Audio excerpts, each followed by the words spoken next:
Hello and welcome to the Fantasy Live Show. I'm your host, Ian Hartitz. It is a great day to be great. It's a great day to break down a surprisingly good amount of news for a random day here in July before we do go ahead and rank some of the top handcuffs in all of fantasy football. So thank you guys for tuning in as always, but I cannot accomplish this all by myself. Accordingly, I am joined by Matt F. the Oracle, Matthew Freedman himself. Mr. Freedman, we got Mike Williams retiring. In my humble opinion, the best Mike Williams in NFL history. TJ Watt got paid. Von Miller is now a Commander. Anthony Richardson believed to be healthy once again.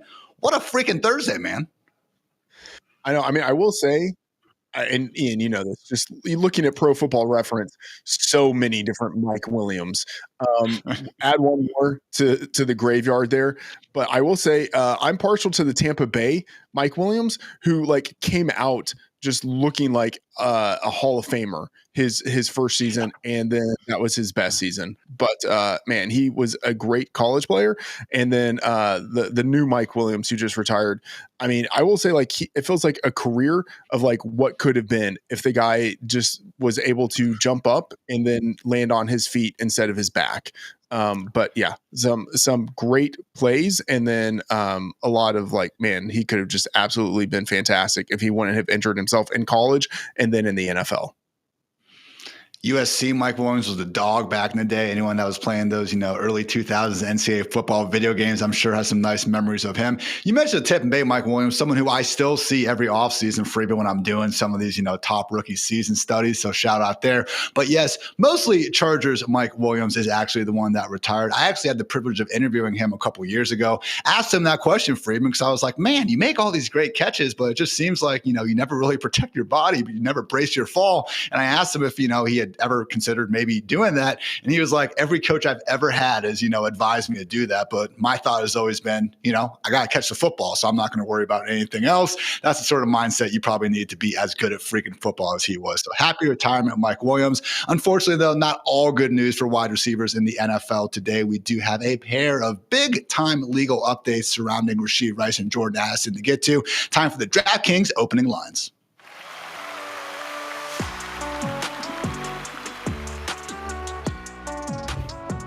All right, Freedman, Rashee Rice is going to be our first topic of discussion because he has basically come to a plea agreement where we are now actively expecting his multi-game suspension to happen in 2025. Okay, so this was a situation where we didn't think that any of the court cases, by we, I mean legal experts who we were trying to pay attention to with this kind of stuff, end up getting an agreement done behind the scenes. It's a good reminder that as much as we try to, stay on top of everything in fantasy football, the U.S. legal system, among many other factors, can sometimes throw a wrench in our best laid plans. So again, what we know right now is that he has been sentenced to 30 days of jail and 5 years probation. He's apparently able to, spend those 30 days in jail at various points. I think he can even get out of it if he does, certain things right. Regardless, though, per ESPN's Adam Schefter, he is expected to serve a multi-game suspension this season. So no official word yet, Freedman. However, we did get Chiefs beat reporter Matt Derrick saying that he's been told by sources inside the Chiefs organization that they're anticipating 2 to 4 games. I tend to feel the same way. Maximum would be 6. How are you handling this in the projections and fantasy ranks right now? So I will say Dwayne is on vacation. Dwayne's normally the fastest to do the projections, but Dwayne is on vacation. So I stepped in. I have docked him 3 games. And normally the way it works is we already just off the bat will normally deduct for wide receivers 1 game because, injuries happen. A guy might twist an ankle, whatever it is. And so we now have Rashee Rice projected, or I should say I have Rashee Rice projected for 13 games. And you can go to the site, look at the projections there, and you can see that brings him down to 116 targets, 85 receptions, and just a little over 1,000 yards receiving with 6 touchdowns in there. And so I would say that's still a really good season. And I think when he's on the field, he's going to dominate. But now it's just at a point where we don't know how many games he's going to be on the field. So I think right now you price him as like a high-end wide receiver 3 if you kind of want to be a little bit more on the conservative side. But you kind of know once he's out there, you have a guy who definitely has like high-end wide receiver 2 potential with even more upside from there. So I still like Rashee Rice, but now we're just in this land where we kind of don't know what is a realistic punishment and deduction for him. I have adjusted the old ranks. Currently have him wide receiver 36 ahead of guys like Deebo Samuel, Jerry Jeudy, Jordan Addison, who we're going to talk about in just a second here, just behind guys like Rome Odunze and Juwan Jennings. So I would just say, in that wide receiver 3 landscape, if there are guys who you really do think have their own personal path to, having this big time upside wide receiver 2 season, which I do believe is on the table for guys like Jennings and Odunze, go ahead and, put Rice behind them. That said, Freedman, I'm personally, my home league is a keeper format. So if I do have the chance to get Rice at a fraction of the cost at this point and get to keep him at that draft slot next year, that's pretty enticing to me, man. Because as we just saw, guys, again, understand if you haven't been sick enough to get in the fantasy drafts yet this year, you still got plenty of time to do it. But over at Underdog Fantasy, the sickos that have been doing it all summer, they were about ready and actively treating him as a 2nd round pick, something that I would expect to be on the table next year, Freedman, assuming he makes it through the offseason healthy and everything. Yeah, absolutely. In keeper leagues, that is a real dynamic. It's similar to guys who will kind of look a year ahead at some of these rookies and thinking, well, I kind of need to treat this a little bit like a dynasty league, draft him higher than I ordinarily would for redraft, thinking that I'm going to get excess value attached with him in the future. So something that you could do for Rashee Rice. But to your point, like if he stays healthy, he's coming back from injury, but all reports are that physically he's ready to go. And so I think when we see him out there, he basically is Rashee Rice, which means I'm not really adding all that much on to a lot of the other players on this team. It's more of a Rashee Rice deduction than look at all of the extra work that's going to go to Travis Kelce and Hollywood Brown and Xavier Worthy. It gets divided up amongst all those guys, but it really is something that hurts Rashee Rice much more than it helps any of the other guys on his team. Jalen Royals, obviously their day 3 rookie, could be someone that all of a sudden finds himself in the starting lineup. That's going to be a nice boost as opposed to just being a backup. But even then, you're going to be hard pressed, for a 6-week audition at best case scenario, and making this guy anything more than a wide receiver 5, wide receiver 6 type. So it is a nice little bump for Xavier Worthy again during that stretch. That said, again, who's to say it's not going to be Travis Kelce, Noah Gray, some other guys soaking up those targets. As much as Worthy's role did change after week 11 last year, his average target depth actually went from 11.9 6.9 yards to 7.5. Still were a lot of, screens and things. It wasn't like he just exactly took Rice's role, running all these slants over the middle and things like that. I know Matt Harmon over at Yahoo Fantasy had a recent tweet in his reception perception outlining some of those concerns. So good news-ish for Xavier Worthy, at least in the near term, but to Freedman's point, wouldn't exactly go ahead and rank him as this wide receiver 13 or 14 overall just because of this little bit of news. Let's talk about Jordan Addison, though, briefly, Freedman. This one, I will say, we did see coming. I certainly was, ranking him already, expecting a 1 to 3 game suspension, and it has come down where he has pled guilty to a lesser charge to resolve his 2024 DUI citation. Freedman, before today, as we record this, did you know what a wet, reckless plea was? Because that's apparently what we have going on here with Addison. I plead ignorant when it comes to knowledge of that. I have no idea what this. I mean, I would just shooting from the hip assume that means there was an open container, but I have no idea what that means, really. That's just me taking a guess. Apparently, Addison was not able to use his, dog was sick excuse again to get out of this one. So again, he is actively expecting to be suspended for this season. And the fact that it is wrapped up legally now basically is a sign that the NFL is going to go ahead and strike that down this year. So again, personally, I already had him ranked wide receiver 38, assuming there was going to be some level of suspension. But really, this is a situation, Freedman, where we'll find out what Rice's number is. But the fact we know this now is actually great for both guys. What we can't have is that Ezekiel Elliott suspension from, however long ago, where you get 6 games in the middle of the fantasy season. A few games, particularly for Addison, where we are only expecting a couple in the first 4 weeks of the year, where we don't have any bye weeks to worry about, isn't going to be the end of your fantasy season. I'm knocking on wood, not trying to put that voodoo on anyone out here, but did this change your ranks at all for Jordan Addison and your willingness to draft him? I'll probably bump him down a couple of spots. What I will say is that for a lot of the summer, I have been, I don't want to say pessimistic about Justin Jefferson because that just sounds stupid, right? Like he's, in terms of talent, a top 2 wide receiver, and I can understand the incredibly high ceiling that he has. But I will say I have been kind of pessimistic about his ability, Jordan Addison's ability, and TJ Hawkinson's ability all to hit their ADP or to exceed the value, to outperform their ADP, given that they are playing with a rookie quarterback. Now, I really like JJ McCarthy. I like the situation that he's in. I think he has tremendous upside, but if I'm just creating projections, I need to kind of root a little bit more to what is a median realistic scenario. And in that case, I saw significant downside in Justin Jefferson at his elevated ADP, but if we are now in a situation where Jordan Addison, let's say he misses 6 games, misses what would be like the full amount that we might imagine, that goes a long way towards getting Justin Jefferson what he needs in order to pay off at his ADP. So it doesn't impact much for me in terms of Addison. I will move him down, but this I think makes Justin Jefferson a much safer pick in the top 3 than he previously was. Because honestly, I thought he was getting a little bit risky. Now I think, okay, I get it because of the floor, and then now the extra work that could be going his way with no Jordan Addison. Also, it makes TJ Hawkinson a little more intriguing to me too. Hawkinson, someone I haven't made a habit of drafting, but again, certainly would make sense while Addison is sidelined if he's able to put together some of his biggest performances. I hear you with Jefferson. It feels ridiculous to critique the guy, and we're only doing so relative to him being the wide receiver 1 overall or being like the wide receiver 3 overall. So again, when we are looking at the top of the draft, you're picking between Jefferson and guys like CeeDee Lamb, Bijan Robinson. That's where the level of concern does come in there. But again, long story short, Addison, slight ding in the ranks, but we were expecting it. Rashee Rice is the one where, unfortunately, if you guys have been drafting early, that sucks. It does make sense that he is going to be probably a bit more of a mid-round pick, but once he's out there on the field, familiar wide receiver 1 upside will certainly be there. So guys, again, now time to get in some handcuff stuff, but this has been your DraftKings opening lines.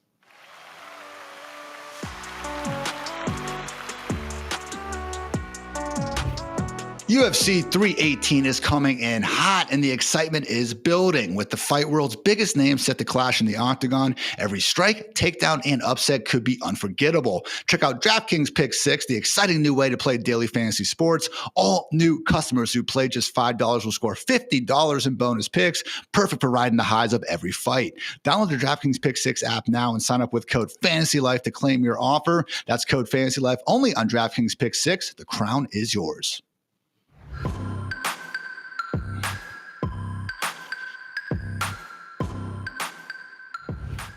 All right, guys, handcuffs are one of those things that you always wish that you had until, you have to go on the waiver wire anyway. Regardless of what you think about them in fantasy football, okay, you want them on your team. You want the right one, though, and it's not a perfect science. Freedman, we've kind of gone back and forth these last few days trying to figure out how we exactly want to do this episode, because on the one hand, making a handcuff tier list is provocative. People like seeing those things. It promotes good discourse on social media and everything. But again, when you're starting to try to figure out what exactly does make a great handcuff, is it their standalone value to begin with? Is it their upside if the guy goes down? Is it some mixture of all those things? I do believe the latter to be more true, more of an art than a science. And accordingly, what we're going to do instead is basically have a 16 handcuff draft where we go back and forth throughout. You pick 8, I pick 8, and when it's all said and done, we'll decide who has the best handcuffs. So appreciate anyone hanging out with us live over on YouTube. Go ahead and drop your favorite handcuffs in the chat, because Freeman, you're about to tell us who the single best handcuff in fantasy football is. You're on the clock with 101. Who you got? I hate this. I hate having the 101 because I feel like regardless of whoever I'm going to take, it's going to be the wrong guy, and you definitely will get the right guy in picks 2 and 3. So I'm going to go with Jaylen Warren in terms of his ADP. And by the way, we got a great ADP tool at Fantasy Life where you can see ADP across a lot of different platforms there. But just in terms of ADP, it makes sense. I think he's, if not the highest rated number 2 running back, a top 2 in terms of just ADP. Jaylen Warren has standalone value. He's got a built-in role within that offense as a pass catcher and a change of pace back. I think that offense is going to improve with Aaron Rodgers as the quarterback. And then I think even if you just say, we never see an injury to Caleb Johnson that propels Warren into a larger workload, even on his own, he has a chance to get 1,000 yards with some touchdowns mixed in. And because it's really, I'm not going to say only DK Metcalf, but DK Metcalf and then some uncertainty at tight end in terms of who really is the number 1 guy at that position, you could see maybe more targets funneled to Jaylen Warren, where he ends up actually being like maybe the number 2 receiver on that team. I'm not saying it's likely, but it could happen. And then I'll also say, there's the possibility that he ends up actually being the starter. Like he could be the lead back on this offense playing ahead of Caleb Johnson. So for all of that put together, I'm going with Jaylen Warren, but I will say it was a little up in the air for me. And Ian, you had said that you kind of value a little bit more. What is the value, I'd say the contingent value that this guy has if the starter in front of him gets injured? And so from that perspective, maybe not so hot on Jaylen Warren, because even if Caleb Johnson gets injured, maybe Warren doesn't get all that much more work because there's also Cordarrelle Patterson and you have offensive coordinator and play caller there, Arthur Smith, who doesn't really seem desirous to load up one single runner with much of the workload.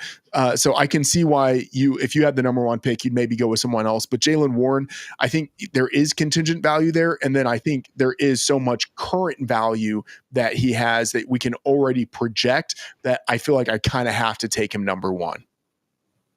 And this is what I was getting at, where it's more of an art than a science, because yes, from just a perspective of like, okay, can this guy actually take over the backfield without an injury occurring? I think you're spot on. Warren does have that in his range of outcomes. I'm actually on the record saying in full PPR, I do expect Jaylen Warren to outscore Caleb Johnson this season. But man, let's say Caleb Johnson, again, don't want to put injuries in anyone. So let's say Caleb Johnson wins the lottery, decides to take a year away from football. I would not put it past Arthur Smith to keep guys like Cordarrelle Patterson, like Kenneth Gainwell, maybe even Trey Sermon, who I found out today is on the Steelers roster alongside Jaylen Warren. So again, has nothing to do with my personal belief if Jaylen Warren can handle a 3-down role. Like, he's a stocky dude. This is not some 180-pound scat back or anything like that. We've seen him have incredible efficiency numbers ever since he's come into the league. Last year, not so much, but wasn't exactly the best environment. And he had early season hamstring and knee injuries to deal with as well. So I think just, again, from looking at guys like, who do I want to draft first? Like, Jaylen Warren absolutely is near the top of the list. Sky high handcuff upside. If Caleb Johnson goes down, are we immediately putting this dude in the top 10? That's the part that's a little bit trickier for me. So also, Freedman should have mentioned this at the top of the show, but guys, David Montgomery, we're not calling him a handcuff, all right? If you're already being ranked inside the top 24 picks, you are not a handcuff. So, if you went ahead and commented David Montgomery, you're not wrong. If you did want to consider him, okay, I get it. We are not considering him.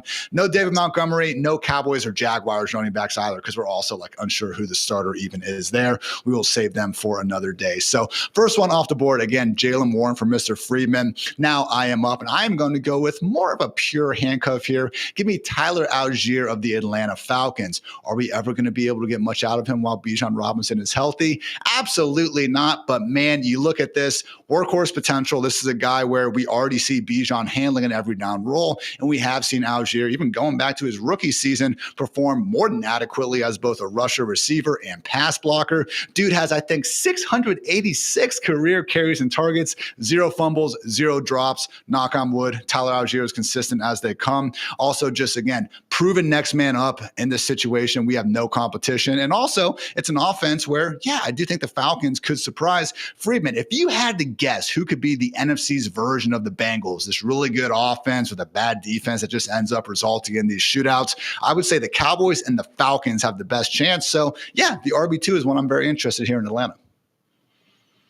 Yeah, I like this pick. Algier is someone that I am really high on. And this is, I think, I know one of the questions that we had when we were thinking about how to structure the show was, do we take value into account in terms of where we can draft these guys? Because Algier is going late enough in drafts to where I think he is such a valuable handcuff because you don't have to spend a lot to get him. And to your point, we have a really solid sense of what his capabilities are. He's a good runner on his own. And even on his own, if there were no injury to Robinson, I still think Algier occasionally would offer some flex potential. But then you take into account, well, wait a minute, Robinson is the number 1 pick, or let's say a top 5 pick in so many drafts. And if he goes down, we know Algier is probably, I wouldn't say like a 1-for-1 replacement, but is going to soak up so much of the work that went to Robinson. We know that he can be successful with that workload. And so with like one of your final picks in your draft, you can handcuff your first rounder. I think that is so valuable. So definitely get the pick here with Algier. I will say I was secretly hoping to be able to get him later in the draft because of ADP, right? Because he's just down the board in terms of ADP. But in terms of what he could do if the guy in front of him gets injured, yes, I agree. Algier is near the top of the list. Not today, Freedman. I freaking got you, man. But yes, and it's also a great point, again, with that value and being able to handcuff Bijan with your last round pick, okay? Sometimes we talk about not overly wanting to handcuff your guys because ideally you have your running back that you drafted earlier and then you also just get someone else's handcuff, okay? You're getting 2 birds. Yeah, 1 stone. I think that works there. But basically, okay, the issue would be like Tony Pollard and Tajay Spears, okay? There's not many scenarios that are going to happen where both those guys are going to ball out. So by drafting both of them the same team, you're kind of hoping that one of your mid-round picks is just going to be dust. Again, doesn't make sense when you got to use too high a draft capital on both involved parties. But when it's Bijan round 1, Algier literally towards the end of your draft, those are situations we are a bit more interested in. And that's why I'm going back to another similarity there. Give me, with my 2nd round pick, Bills running back Ray Davis, someone where we only got to see him in 1 game last year without James Cook, but man, absolutely took over that role, commanded 23 of 27 backfield targets and carries. days. Yes, Ty Johnson is very good in his own right. He led the NFL in yards per touch last year. I like Ty Johnson. The thing is, guys, Ty Johnson's role really, at least based on what we saw in one game, is not going to change regardless of if James Cook or Ray Davis taking on the bulk of early down duties. So for me, again, Ray Davis is someone who I thought looked very good with his opportunities last year, both as a receiver and a rusher. And just again, Tyler Algier, there's going to be other names, Zach Charbonnets of the world, where I think you can talk about them not having a potential throw on the side like a Ty Johnson. And maybe you can talk about, higher weekly touch counts. But man, do I really want like 5 more touches per week from someone like Zach Charbonnet and a Seahawks offense that literally could be among the league's bottom 5 units versus Ray Davis still getting around 20 combined carries and targets and potentially the single best offense in the NFL? That was the tiebreaker I was using, Freedman. Again, as I was getting ready for this, the 4 main things I wanted to look at: offensive scoring upside. Can the offense actually give the running back a workhorse role? Is it the Rams and like Sean McVay, Kyron Williams? Can we expect that? Does the running back have 3-down ability, and how confident are we in them being the next man up? For Davis, again, the only question is kind of that workhorse role because Ty Johnson's there. I believe in his ability. I believe he's the next man up, and I believe in the Bills offense. Ray Davis, sign me up. Okay. I definitely see this pick here. Davis is someone that I think is very much in the Tyler Algier vein, where if the guy ahead of him gets injured, you feel pretty confident in being able to project what Ray Davis is going to do, have a sense of the role, and it could result in a lot of fantasy points because he is in, if not, the best offense in the league, one of the best offenses in the league with the Bills. The one I would say kind of like downside to Ray Davis, like with Tyler Algier, you have a really good feeling that you're going to get the goal line opportunities. With Davis, Josh Allen is always going to eat at the goal line. So I don't think he has quite the upside there, but yeah, I will say I second this pick. I wouldn't have made it because we're approaching the handcuff thing through a different lens, but in terms of the raw upside, if James Cook gets injured, love Ray Davis. And I will say early on, and actually it doesn't even need to be early on, but early on in the summer, I was really interested in Ray Davis through the possibility of like, what if James Cook holds out? Like what if he, and I'll say like that contract situation still is not buttoned up. Like there's room for something to go wrong there. And James Cook to be like, you know what, I'm just going to kind of sit out the first few games. So Ray Davis especially is intriguing just because the James Cook contract situation is not settled. It's enough. I still think at the end of the day, James Cook's going to get out there. They made some adjustments, a couple of years ago where it makes it much more difficult for pretty much anyone to hold out and stuff. But hey, certainly, a thing where it wouldn't be the first, again, not wishing ill will on anyone, wouldn't be the first player that we've seen for even maybe hold out of some summer practices, come back a little rusty, maybe pull a little something here or there. Again, hopefully James Cook just wins the lottery for my Ray Davis shares. But again, someone being priced alongside Tyler Algier and just overall, guys, these top names, these are exactly who you want to be stashing on your fantasy bench. Give me Ray Davis, Tyler Algier, all these guys over some wide receiver 65. I'll throw Quentin Johnson under the bus here, someone that you're just never going to feel good about starting anyway. Meanwhile, injury to Cook, injury to Bijan. We're talking about 2 guys that are going to be on the cover of waiver wires around the industry in a hurry. Freeman, we're going back to you though. Round 2, who you got? All right. Jordan Mason. I was thinking about taking him number 1 overall because he has a chance of winning the starting job there and what I think could be a pretty strong offense with the Vikings. Even if he doesn't win the starting job, I think he's going to be a strong rotational player where he might have standalone value in the flex. I think there's a very good opportunity for him to get the goal line role there with the Vikings, which that on its own also could give him flex appeal. He could win the starting job. And then even if he doesn't win the starting job, if Aaron Jones, who is in his 30s at this point, if Aaron Jones suffers an injury, then I think Jordan Mason absolutely dominates. And it's a little bit like a Tyler Algier situation where it's been limited, but we have seen Jordan Mason perform well in a lead role last year in relief of Christian McCaffrey. So you have to pay up for him. Right. In our ADP tool, he's going as the number 31 running back off the board. So he's not cheap like Algier or Ray Davis, which I think makes those guys highly attractive. But Jordan Mason does have a real chance of winning the starting job or having a role that is big enough in a high-flying offense to make him flexible some weeks. So Jordan Mason is the guy I'm going with as my second pick here. Shout out to Jeff H in the chat. He shouted out Jordan Mason before, especially in Dynasty, a sentiment I can certainly get behind. My only issue with Jordan Mason is someone where when I looked at it, Freedman, again, going across those categories, I like the Vikings offensive upside. A little bit uncertain with McCarthy, but I do, have enough trust in KOC to think he's going to figure things out. Yeah, we saw Jordan Mason last year. First 8 weeks of the year, I think only Saquon and Derrick Henry have more rushing yards. It's that pass down ability, though. Again, we're fully expecting Aaron Jones to be the pass catching back in Minnesota. No harm in not having that job when you're going up against Aaron himself. But what do you think about Mason, the receiver, Freedman? Because that's my only holdup. Dude only caught 11 passes last year, but it was a 49ers offense that, let's face it, does have plenty of avenues to go with the football. Yeah, I have very little thoughts on Jordan Mason as a receiver. I would be expecting almost nothing from him in the receiving game. It really is just, hey, can you get a lot of yards on the ground and can you fall into the end zone? Yeah, fair enough. And he should be able to do that plenty, maybe even without an injury to Aaron Jones. So again, maybe I'm shooting a little bit more for the best case injury occurs, handcuff upside. Freedman providing you with a bit more standalone value. We will see how these rosters look when we are done. Time to get going though to round 3. First though, a quick word from our friends over at Renegade Fantasy.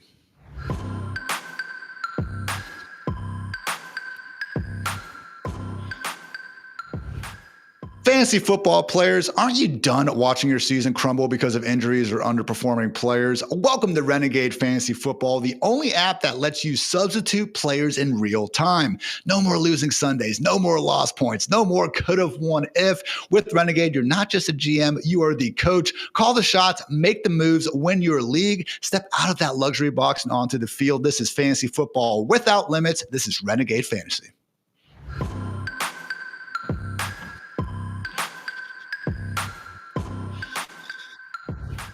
Love that premise, Freeman. Nothing annoys me more than my friend is like, oh, well, if I would have made these different moves, I would have beat you Sunday. You didn't. So shut the heck up, man. But anyway, back to our handcuff discussion here. We are on to round 3. Freeman, you're looking okay so far. I think I'm better, but I'm obviously a little bit biased here. Jordan Mason and Jalen Wright on your squad. Who is your third pick?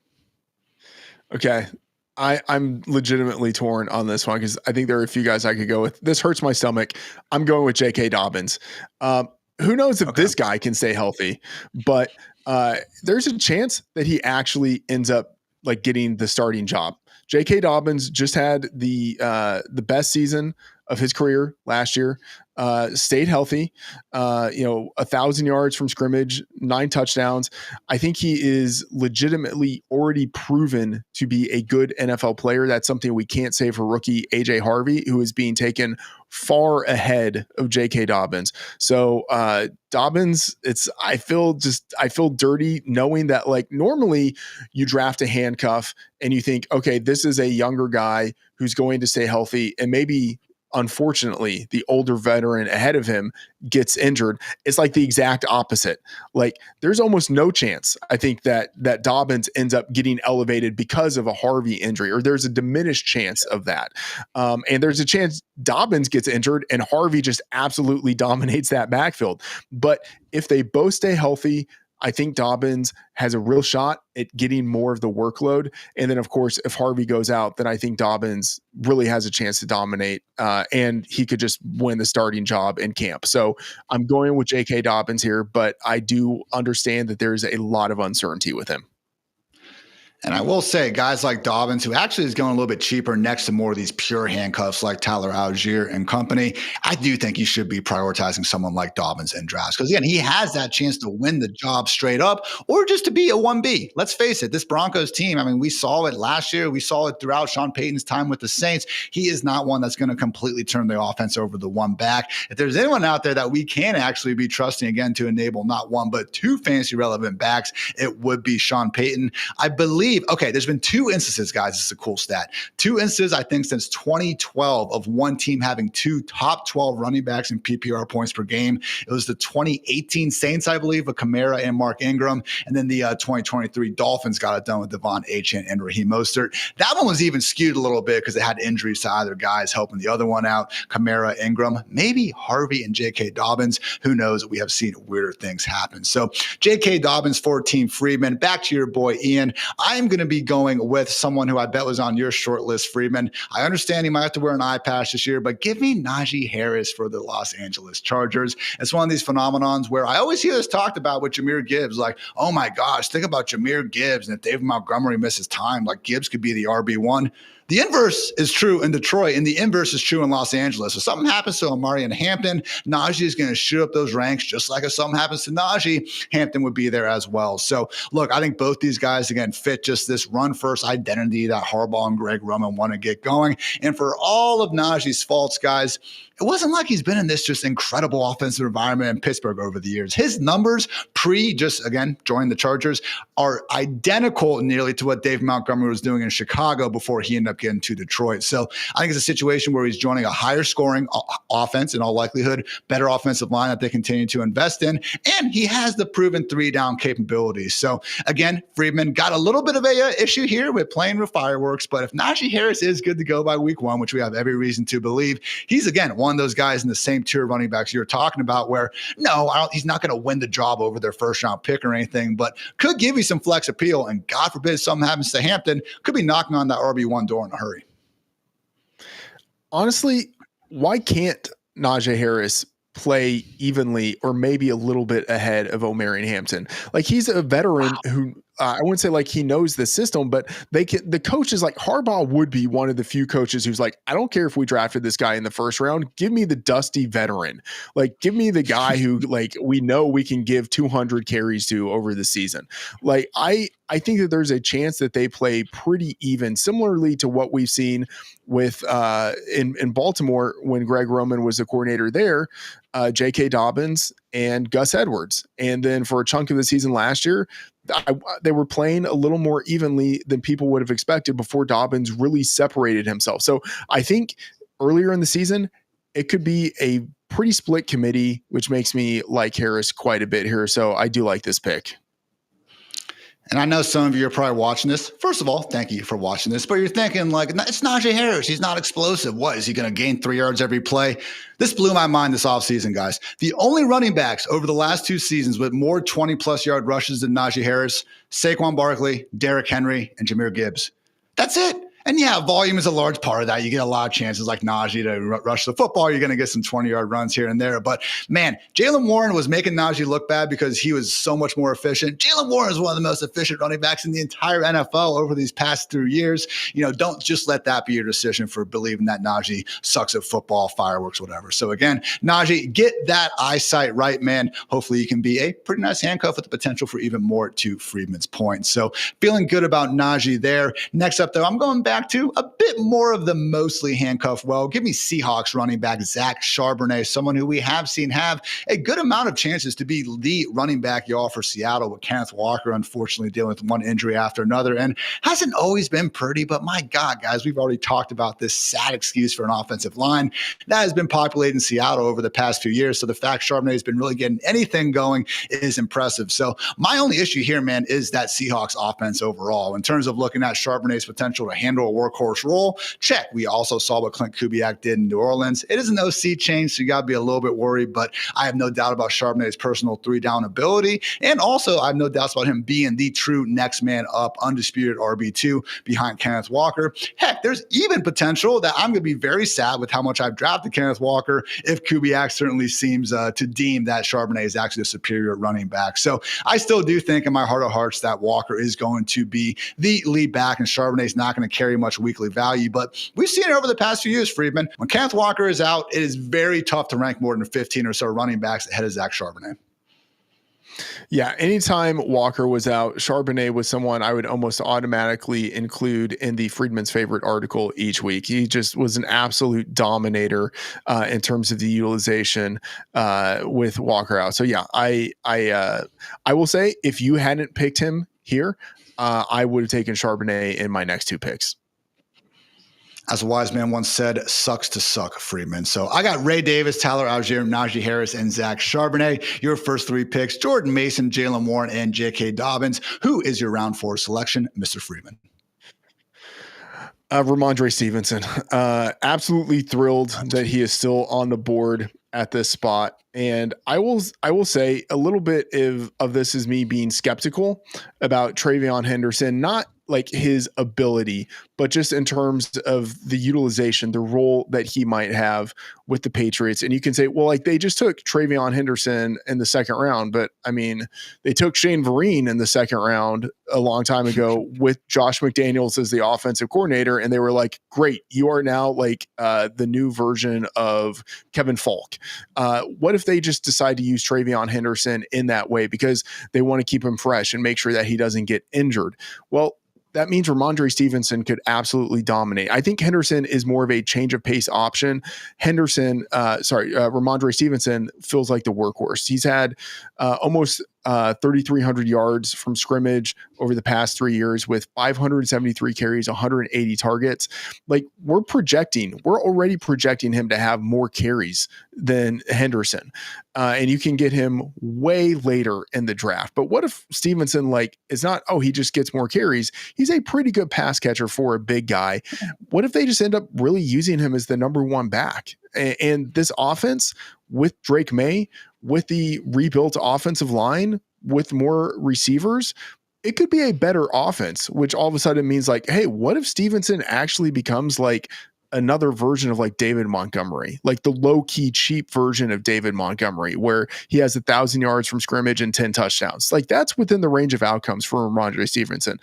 So I think he's got standalone value. And then of course, if Henderson goes down, I think Stevenson absolutely eats. So I'm very happy to get him here at this spot in the middle of the draft. Josh McDaniels, certainly someone you've mentioned, the different names of the running backs in New England over the years. So not always the easiest situation to figure out, but man, they just extended Stevenson last June, 4 years, $36 million.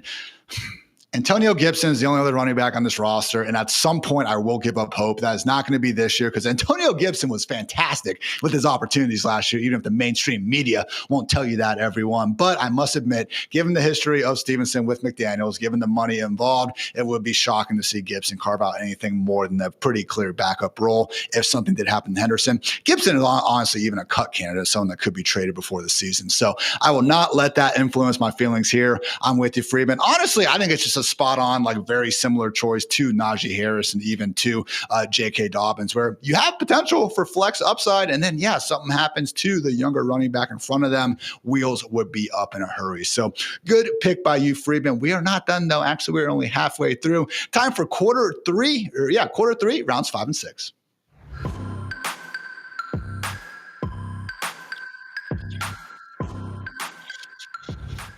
Still on the clock, Mr. Freedman. You just selected Ramondre Stevenson, joining a squad of Jordan Mason, Jalen Warren, and J.K. Dobbins as we continue to draft our 8 favorite handcuffs ahead of the 2025 season. Who will be your RB5? Okay, I am deviating a little bit from my board here, and I'm going with kind of more of the version of guys that you've been getting, the pure handcuffs, and I'm trying to grab him now because I think you might get him if I don't get him. Isaac Guerendo. The backup now to Christian McCaffrey in San Francisco. McCaffrey, I don't want to say he's injury prone because I don't think he is, but he has a history of missing some games. And we saw last year, Guerendo was explosive. We saw the success that Jordan Mason had with the 49ers last year. I think it would be a similar situation. If Christian McCaffrey were to miss time, Guerendo could absolutely dominate. So he's the guy I'm going with here. I don't think he's going to have much value inherently on his own if McCaffrey stays healthy. This is a pure handcuff play of hey, if McCaffrey is out, now we have the contingent value of Isaac Guerendo. 4 games last year where he was able to work as more or less the lead back due to CMC and Jordan Mason injuries. 63% snaps, 56, 76%, and 61%. So again, a situation where he was, brushing up with the 20 touch mark in pretty much all those games. Only competition they added this offseason is Jordan James in round 5. I'm sure there are some Jordan James truthers out there because again, every rookie running back that comes into the NFL is so great. You can go look at all their thousands of yards and of course find some trendy, provocative plays to highlight. But man, when you see that that. They let Elijah Mitchell walk when they traded Jordan Mason. Really does seem like all the stars are aligning for Isaac Guerrero to be that ever valuable CMC backup. So good pick by you, Freedman. He certainly was on my radar. I am going to go ahead and go with a couple guys that I actually think are a little more in your boat. They offer that potential hope for standalone value. First of all, though, give me Austin Eckler, Commanders RB2, and someone that at this point, it's almost like gone full circle, Freedman. Austin Eckler in the year 2025 is now the cheaper version of Jaylen Warren. It was always the opposite for a couple of years, but hey, we have a guy who was actually quite efficient last year. Funny how that works. You have a week 1 high ankle sprain in 2023. You're healthy in 2024. Your rushing production gets back to normal. How about them apples? Also have a great offense, one that is projected to be among the top 5 highest scoring groups in the league. And we have a player that we know can be a fantasy star. If this dude's not a first ballot fantasy Hall of Famer, once we open that thing up, man, I do not know who is. So Austin Eckler, again, Brian Robinson's going to be involved, and we have some other dudes like Chris Rodriguez, Sherry McNichols, Ja'Cory, amongst others. But man, we saw 2 instances last year when Brian Robinson was out, when they actually gave Eckler a 70% plus snap role. Again, he's not going to be this 20 carry per game guy. He's never been that guy. What he can still give you is 12 efficient rushes, 5 to 8 targets, and that is exactly what we are chasing in full PPR. So I will admit, bringing in Deebo Samuel adds a bit of a cloud to it, but really wouldn't assume that Deebo is going to continue seeing that same sort of RB usage that he had with the 49ers. Very, very unique. And again, not going to help the pass game puzzle, but at the same time, there's more than 100 available targets with guys like Olamide Zaccheaus and Diami Brown out of the picture. Austin Eckler, Freeman, I saw your reaction. I got you here. I love this pick. I think Eckler is so undervalued in fantasy right now, to where it's not like I want him in all of my drafts, because that would be irresponsible, but like I want to have him in a lot of leagues because of all the reasons that you mentioned. Not only does he have the upside if Brian Robinson suffers an injury, he's already got a carved out role. He's got the 2-minute and the receiving ability. And then I'll say, we've seen him be a very good goal line back in the past. Like there's the possibility he could carve out some of that work as well. So I think this was a great pick. Absolutely love Austin Eckler at cost in a lot of fantasy leagues. One of my most drafted running backs of this offseason. And unlike the guys like Ramondre, Dobbins, and Najee, who are kind of being priced more so in that RB3 range, understandably so, Eckler you can actually get at that Algier RB4 price tag, and you actually still can talk yourself into a little bit of standalone value, particularly if Washington spends just a little bit more time trailing this year. Again, really ran hot last year. I still think they'll be good, but man, if we get some more shootouts, that's the sort of game script that really is going to bring out the best in Austin Eckler. So good job by me there, if I do say so myself. For my 6th round pick, though, I'm going to go with another similar archetype. Give me Titans RB2 Tajay Spears, someone who dealt with so many injuries throughout last year that really never got this great look at actually what he could be and what Callahan wanted the Titans offense to be. Constant drumbeat though last offseason, then even into this year, that they really do want this to be 1A, 1B, 50-50 more weeks than not between Tony Pollard and Tajay Spears. Actually did get to see Spears do his thing towards the end of the season, though, was finally healthy. Meanwhile, Tony Pollard was all kinds of banged up. One of the craziest things I came across, guys, was that during the fantasy playoffs last year, weeks 15 through 17, Spears was the RB5 overall in PPR scoring. Wasn't getting much of anything going on the ground, but they trusted him to go out there for all those touches anyway. And it was that pass down upside that really did bring home the point. So I'm not saying that 3-game stretch needs to be the be all end all reason to draft him. Amir Abdullah was also the RB8 during the fantasy playoffs last year. And I don't think anyone should be drafting free agent Amir Abdullah right now, Freedman. But Tajay Spears, someone that, again, has that explosive pass catching ability where, yeah, maybe he gets you a couple weeks as a flex in some of these deeper 14-team leagues. And something happens to Tony Pollard, he's probably going to be cracking our top 20. Yeah, I agree with everything you said there. And if I wouldn't have taken Isaac Guerrero in my last pick, it would have been Tajay Spears. He was the guy who was next on my board. So second, everything you just said there. Always feels good to snipe someone live here on YouTube on the Fantasy Live Show. Freedman, though, you're back on the clock. Round 6, who you got? Okay, I have to say, and the conversations, there was the mention of like, all right, we're not going to draft any of the Jags, or let me rephrase this. You suggested maybe we don't have guys like Bashal Tutin or Jaden Blue or Miles Sanders on the board because we don't really know like how that whole depth chart is going to shake out. So assuming that we're not taking any Jags, any Cowboys, I'm not taking Bashal Tootin and Jadon Blue here. If we were taking those guys, if they were available, those would be the two picks that I have here, because I think both of those guys have contingent value, and there's a chance they could also just win the starting job in training camp. That could happen. But if those guys are off the board, the next guy that I'm going with is Cam Scatterbo, because he's kind of similar in that same boat, in that he's a rookie. He's got a chance of winning the starting job. I don't think he's going to. I think Tyrone Tracy is actually kind of undervalued relative to where he should be. But Scatterbo, he's big. We know he can handle the workload, and he's a pretty good receiver for a bigger guy. So I think he's got that contingent value. He can maybe carve out a role on his own, and there's an outside chance that he could actually win the starting job in training camp. So Scatterbo is the next guy I'm going with here. It's a great call. Something in my mind tells me that Devin Singletary could factor in. I've always been too high on Devin Singletary. I don't know what it is. He's had some good missed tackle rates over the year. I don't think he's a terrible NFL running back, but we saw how quickly. I mean, last year, like, Singletary actually was a starter early on. He got hurt, and then, like, usually you would give the job back to the hurt guy. Nope, not at all. No questions asked. Tyrone Tracy's backfield. So Cam Scatterbo, good pick by you. Someone who, again, goes right next to Tracy in drafts and is someone where, yeah, maybe we actually could see him win the job even without the benefit of an injury to the starter. So good stuff, guys. We were through 6 rounds of our handcuff draft. Still 2 more, though. Let's bring on quarter 4.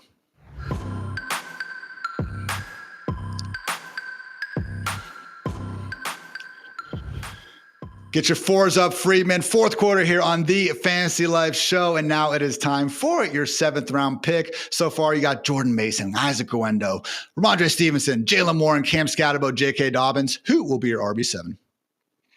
All right, there's a very specific player that I want for my last pick. So I'm hoping that you're not going to take him. I'm going to gamble a little bit and instead go with Braylon Allen, the just 21-year-old second season player. So 20 years old. It is extremely rare for a guy to be in the NFL and play the entirety of his rookie season at 20 years old. But that's what we saw out of Braylon Allen last year. A big guy who was a better receiver than I expected him to be when he entered the league. I don't want to say like I am down on the Jets offense or like anything like that, but I think they're going to be pretty run heavy. So I think there's the possibility that Braylon Allen gets a little bit more of a workload anyway. And Breece Hall kind of disappointed last year. Braylon Allen on his own wasn't a great success, but he actually had some better underlying rushing metrics than Breece Hall did. So maybe the team could even lean a little bit more into giving the ball to Braylon Allen. And then if Breece Hall is injured, Braylon Allen, I think, has the body type to where he could take a lot of the rushing workload and have success there. So Braylon Allen is the handcuff that I'm going with for my number 7 pick.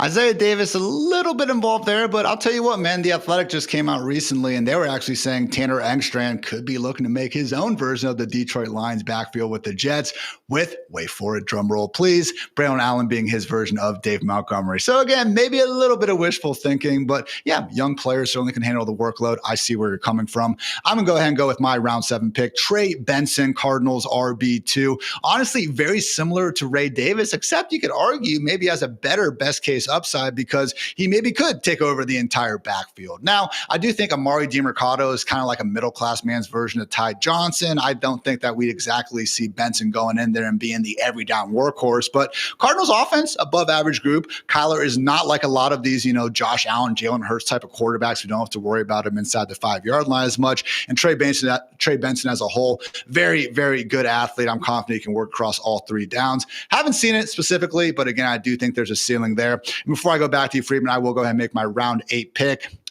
Give me Rico Dowdle, former Cowboys 1, now Panthers RB2. There's a little bit of concern with Trevor Etienne. Looks like I might have gotten Freeman on that one. Haha. So again, don't love the Panthers offense. Chuba Hubbard is clearly the RB1, but man, some of the things that you've heard out of Carolina, they have, brought up the idea that perhaps Rico could be a little bit more involved than expected just without an injury to Chuba. Obviously, Jonathan Brooks gone for the year. And again, I just think Rico Dowdle, pretty good player. I wouldn't say Chuba is just worlds better than him as in his own right. So if Chuba's able to put up, near RB1 numbers in this offense, I think Rico could get behind that as well. So Rico Dowdle and Trey Benson closing out my top 8. Freeman, close out with your RB8. Yeah, I will say Rico is the guy I was hoping to get with this pick. And to echo your points, I mean, he had 1,300 yards from scrimmage last year. That's basically the same as Chuba. Like, yeah, are we sure that Chuba is actually that much better than Rico Dowdle? I don't think we should be. So anyway, I like that pick there. All right. This is disgusting. Actually, no, I'm not going with Rachaad White. I just feel I can't do it. I'm going with Will Shipley. Who I feel like is kind of like a cheap version of Tyler Algier, like an unproven version. But he's going to be the backup to Saquon. So he's, the number 2 runner in one of the best offenses in the league, and which means he provides really cheap insurance. But he's not Tyler Algier in that, like, we don't have proof of concept yet with Will Shipley. But if you look at what he did in college, he was a good player. I think he's a capable receiver. If Saquon were to suffer an injury, and Saquon is coming off of a really big workload, so I'm not going to say like, oh, it's the curse of like 400 or something like that, but like there's maybe the amplified potential that Saquon suffers an injury, maybe just not quite as healthy as he was last year. Last year was a phenomenal season for him. Maybe they give Will Shipley a little bit more of the work in general just because they want to keep Saquon healthy for the playoffs, whatever it is. But if Saquon suffers an injury, Will Shipley, I think, actually does have the 3-down ability, and he's in one of the best offenses in the league to where he actually could be an RB1 while Saquon is out. So Will Shipley is the guy that I'm going with here. Even if he's not going to be RB1, I think easily he could be 2023 DeAndre Swift, and that was a rock solid RB2 throughout the year. So Will Shipley, again, one of the cheapest guys we talked about as a whole, certainly deserves to be in this. Just to clear up some of the names we didn't touch on, you mentioned Rachaad White. Sean Tucker's right there as well. Matthew Berry even said previously he thinks that Tucker has a chance to supplant him, so I'm with you on avoiding that. Roschon Johnson with the Bears. As things stand right now, it's fine, but man, if they are going to add another running back at any point, it would seemingly be that early down option to really make life tough on him. I didn't bring up Jalen Wright until this late in the podcast, which is a new first here on the Fantasy Live show. Still believe in them, but man, they are going to keep multiple guys involved. Rams running backs got to figure out, is Nick Chubb really the guy in Houston? Marshawn Lloyd, some guys going on in Cincy. Again, we can go through all 32, but we don't have time, so that's okay. Anyway, we appreciate you guys tuning into the Fantasy Live show. Make sure you check us out Monday through Thursday, 5 p.m. Eastern, Friday at noon tomorrow. Going to be electric. So for Freedman, for producer Matt, for producer Kelsey, I'm Ian. Thanks again for tuning in. Until next time, take care, everybody.